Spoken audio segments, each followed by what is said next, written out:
Hello friends, എല്ലാവർക്കും super കൺമണി സീരിയലിൻ്റെ പുതിയൊരു എപ്പിസോഡിലേക്ക് സ്വാഗതം. അങ്ങനെ കൺമണിയുടെ ഫോണിലേക്ക് വരുണെ വിളിക്കുകയാണ്.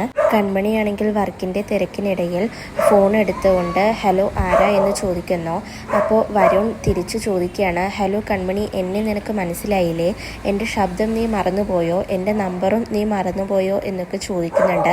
അപ്പോഴാണ് കൺമണി ഫോണിലേക്ക് നോക്കുന്നത്. വരുൺ എന്ന് സേവ് ചെയ്തിരിക്കുന്നു. അപ്പോൾ കൺമണി പറയുകയാണ്, സോറി, ഞാൻ തിരക്കിനിടയിൽ മറന്നുപോയി വരുൺ എന്ന് പറയുന്നു. അപ്പോൾ വരുൺ ചോദിക്കുകയാണ്, 2-3 ദിവസം കഴിഞ്ഞാൽ നമ്മുടെ കല്യാണമാണ്, അത് നീ മറന്നില്ലല്ലോ? അതൊക്കെ പോട്ടെ, നീ എന്നെ വിളിക്കാമെന്ന് പറഞ്ഞതാണ്, എന്തോ സംസാരിക്കാനുണ്ടെന്ന് പറഞ്ഞിരുന്നു, പിന്നെ ഇങ്ങോട്ടൊന്നും വിളി കണ്ടില്ല, അതാണ് ഞാനിപ്പോൾ അങ്ങോട്ട് വിളിച്ചത് എന്ന് വരുൺ കൺമണിയോട് പറയുകയാണ്. അപ്പോഴും കൺമണി പറയുകയാണ്, ഞാൻ കുറച്ച് തിരക്കിലായി പോയി വരുൺ എന്ന് പറയുന്നു. അപ്പോൾ വരുൺ ചോദിക്കുകയാണ്, നീ ഇപ്പോൾ ജോലിക്കൊന്നും പോകുന്നില്ലല്ലോ, പിന്നെന്താ നിനക്ക് ഇത്ര തിരക്കെന്ന് ചോദിക്കുന്നു.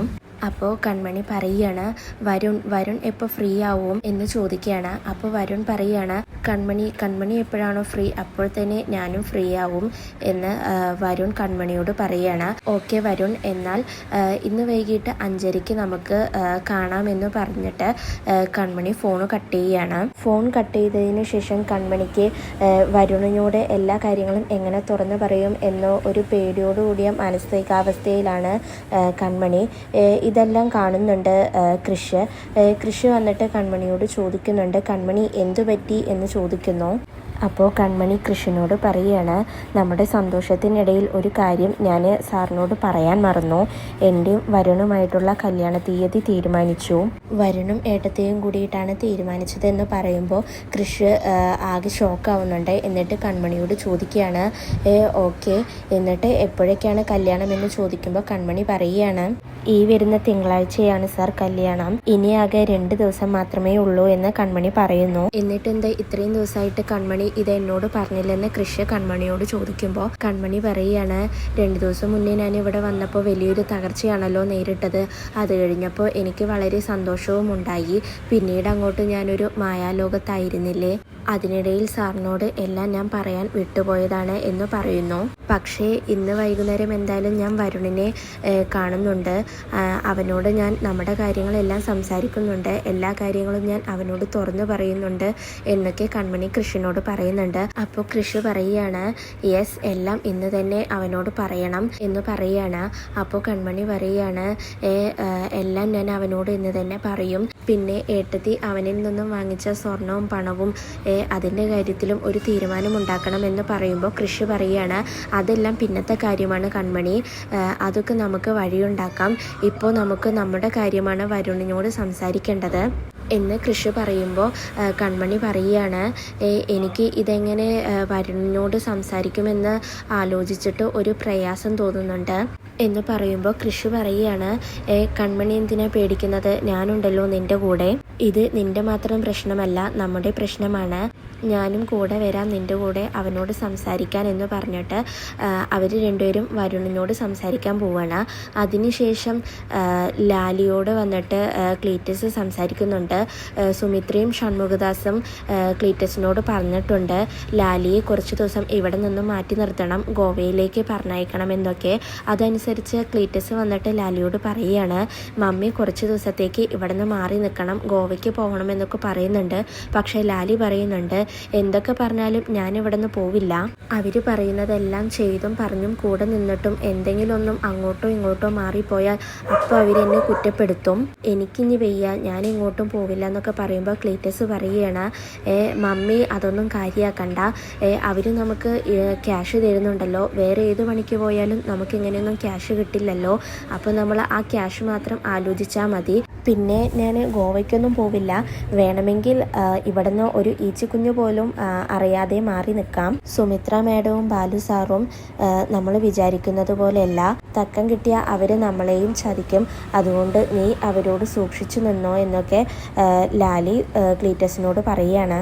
അപ്പോൾ ക്ലീറ്റസ് പറയുകയാണ്, അതെല്ലാം ഞാൻ ശ്രദ്ധിച്ചോളാം മമ്മി, അവർ പറയുന്നതിൻ്റെ കൂടെ നമ്മളൊന്ന് നിന്ന് കൊടുത്താൽ മതി, അവർ പിന്നെ നമ്മളെ ഒന്നും ചെയ്യില്ല, അവസാനം കൊണ്ട് എല്ലാം മമ്മി കളഞ്ഞു കുടിക്കരുത്, അത് എനിക്ക് പറയാനുള്ളൂ എന്ന് പറഞ്ഞിട്ട് ക്ലീറ്റസ് പോവുകയാണ്. അതിനുശേഷം വരുൺ ഒരു പാർക്കിൽ ഇരുന്നു കൊണ്ട് വരുണിൻ്റെ അച്ഛനുമായിട്ട് ഫോണിൽ സംസാരിക്കുകയാണ്. വരുണിൻ്റെ അച്ഛൻ പറയുന്നുണ്ട് നീ എടുത്തു ചാടി ഒന്നും ചെയ്യരുതെന്ന്. അപ്പോൾ വരുൺ പറയാണ് അത് ആലോചിച്ച് അച്ഛൻ പേടിക്കണ്ട, ഞാൻ എടുത്തു ചാടി ഒന്നും ചെയ്യില്ല, കല്യാണമൊന്ന് കഴിയട്ടെ, അതിനുശേഷം അവൾ എൻ്റെ യഥാർത്ഥ മുഖം കാണാൻ പോകുന്നത്, അവളുടെ കണ്ണീര് എനിക്ക് കാണണം, ആ കണ്ണീര് കൊണ്ട് ഞാനൊരു സ്വിമ്മിംഗ് പൂള് കെട്ടും, ആദ്യം അവളൊന്ന് വരട്ടെ, അവൾക്ക് എന്താ പറയാനുള്ളതൊന്ന് ഞാൻ കേൾക്കട്ടെ എന്ന് പറയുമ്പോഴേക്കും അവിടേക്ക് കൺമണി വരികയാണ്.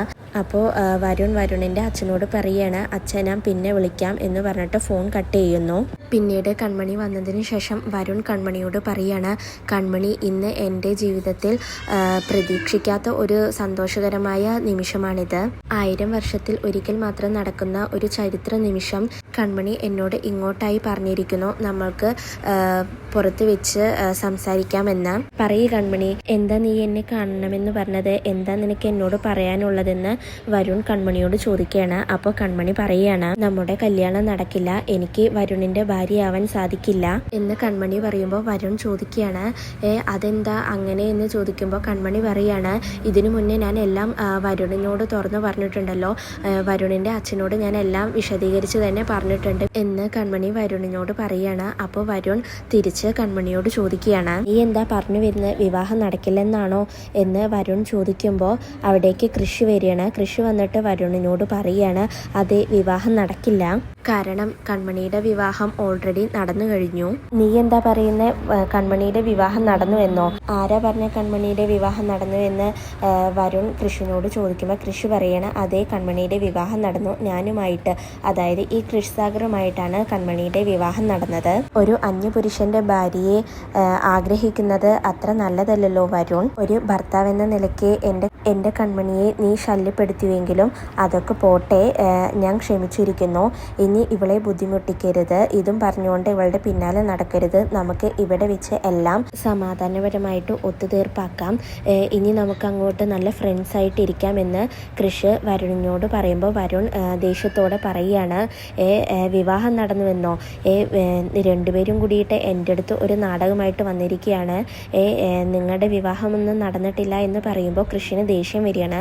കൃഷി പറയുകയാണ് സത്യം തന്നെയാടാ പറഞ്ഞത്, ഞങ്ങളുടെ വിവാഹം നടന്നു, തെളിവ് വേണോ എന്ന് ചോദിക്കുകയാണ്.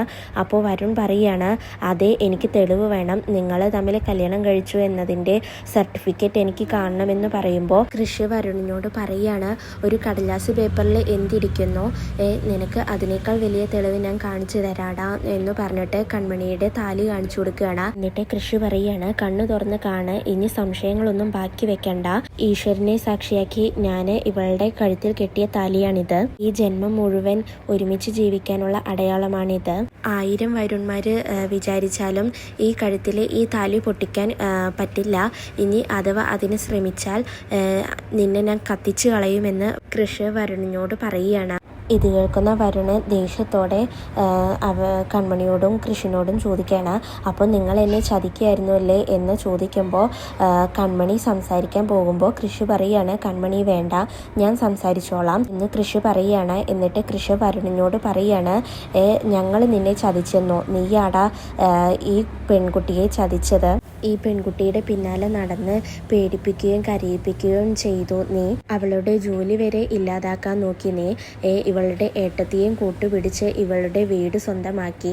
എന്തൊക്കെ പറഞ്ഞാലും ഒരാൾക്ക് ലോകത്തിലെ എന്ത് വേണമെങ്കിലും സ്വന്തമാക്കാം, പക്ഷേ കീഴടക്കാൻ പറ്റാത്തതൊന്നുണ്ട്, അത് മറ്റൊരാൾക്ക് ഹൃദയം കൊടുത്ത ഒരു പെണ്ണിന്റെ മനസ്സാണ്, അത് നീ മനസ്സിലാക്കുക ആദ്യം. 1000 ജന്മം ശ്രമിച്ചാലും ഇനി ഇവളെ നിനക്ക് കീഴടക്കാൻ പറ്റില്ല, ഞാൻ കിട്ടിയ താലിക്ക് പകരം ഇനി അവളുടെ കഴുത്തിൽ വേറൊരു താലിയും വീഴില്ല, ഇനിയും ഒരു കരിനിഴലായിട്ട് ഇവളുടെ പിന്നാലെ നീ നടക്കരുത് വരുണേ, ഇനി അങ്ങനെ നടന്നാൽ എനിക്ക് എന്താ ചെയ്യേണ്ടതെന്ന് അറിയാം, സ്വർണമായിട്ടും പണമായിട്ടും നീ ചെലവാക്കിയ മൊത്തം തുകയും പറഞ്ഞോ, ഞാൻ പലിശ സഹിതം നിനക്ക് അത് തന്നോളാം, പക്ഷെ എത്ര കൂടി ഇങ്ങോട്ട് തരാന്ന് പറഞ്ഞാലും ഞാൻ എൻ്റെ കൺമണിയെ തരില്ല എന്ന് കൃഷി പറയുമ്പോൾ വരുൺ പറയുകയാണ് ഓ അങ്ങനെയാണല്ലേ, എന്തായാലും രണ്ടിനുള്ളതും ഞാൻ വെച്ചിട്ടുണ്ട്, ഇപ്പോൾ ഞാൻ പോവുകയാണ് എന്ന് പറഞ്ഞിട്ട് വരുൺ പോവുകയാണ്. അതിനുശേഷം കൃഷി ഇതെല്ലാം ഇതെല്ലാം പറഞ്ഞത് കേട്ട് കൺമണിക്ക് ആകെ സന്തോഷമാവുകയാണ്.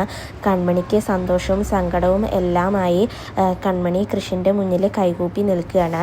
അപ്പോൾ കൃഷി പറയുകയാണ്, എന്താ കൺമണി ഇത്, എന്തിനാ എൻ്റെ മുന്നിൽ നീ കൈ തൊഴുന്നത് എന്നൊക്കെ ചോദിക്കുന്നുണ്ട്.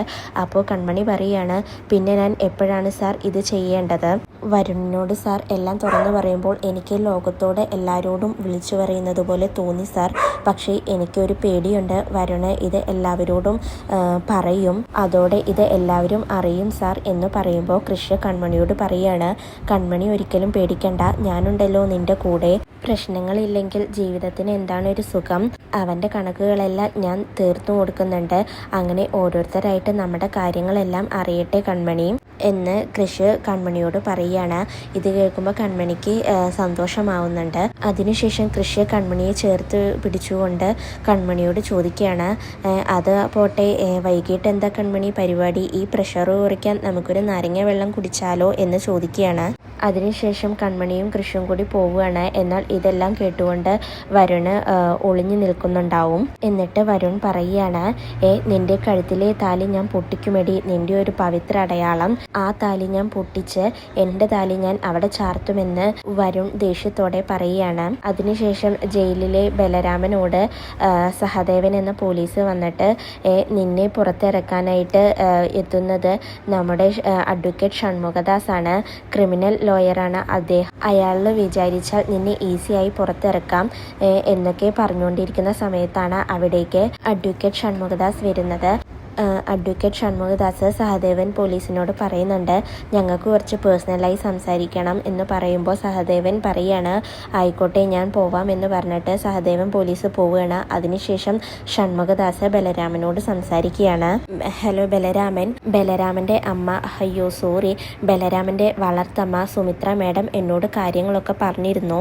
ഞാൻ ഏറ്റെടുത്ത കേസുകളിലെ ഏറ്റവും പൂർണ്ണമായ വ്യത്യസ്തമായ ഒരു കേസാണ് ഇത്. നൊന്ത് പ്രസവിച്ച കുഞ്ഞിനെ ഉപേക്ഷിച്ചിട്ട് പോയവരെ കണ്ടെത്തുക എന്നുള്ളതാണ് എൻ്റെ ദൗത്യം. അപ്പോൾ ബലരാമൻ വക്കീലിനോട് പറയാണ്, സാർ എനിക്കിപ്പോൾ ഇവിടുന്ന് പുറത്തിറങ്ങണമെന്നൊന്നുമില്ല, എൻ്റെ മനസ്സിലിപ്പോൾ എന്നെ ഉപേക്ഷിച്ചു പോയ ആ 2 വ്യക്തികൾ മാത്രമേ ഉള്ളൂ, ആരാണെന്ന് എനിക്ക് അറിയണം എന്ന് ബലരാമൻ പറയുമ്പോൾ ഷൺമുഖദാസ് പറയാണ്, ഇപ്പോഴാണ് എനിക്ക് ഒരു ഒറ്റപ്പെട്ടവൻ്റെ അവസ്ഥ എന്താണെന്ന് മനസ്സിലാവുന്നത്. എനിക്ക് തൻ്റെ അച്ഛനും അമ്മയെക്കുറിച്ച് എല്ലാം അറിയാമെന്ന് പറയുമ്പോൾ ബലരാമൻ ഷൺമുഖദാസിനോട് ചോദിക്കാൻ, സാറിന് എല്ലാം അറിയുമോ, ആരാണ് സാർ അവരെന്ന് ചോദിക്കുന്നു. അപ്പോൾ ഷൺമുഖദാസ് പറയുകയാണ്, സമയമാവട്ടെ, അപ്പോൾ ഞാൻ എല്ലാം പറയാം. തന്നെ ജനിപ്പിച്ച് ഉപേക്ഷിച്ചവരെ തൻ്റെ മുന്നിൽ കൊണ്ടുവന്ന് ഞാൻ നിർത്തുമെന്ന് ഷൺമുഖദാസ് ബലരാമനോട് പറയുകയാണ്.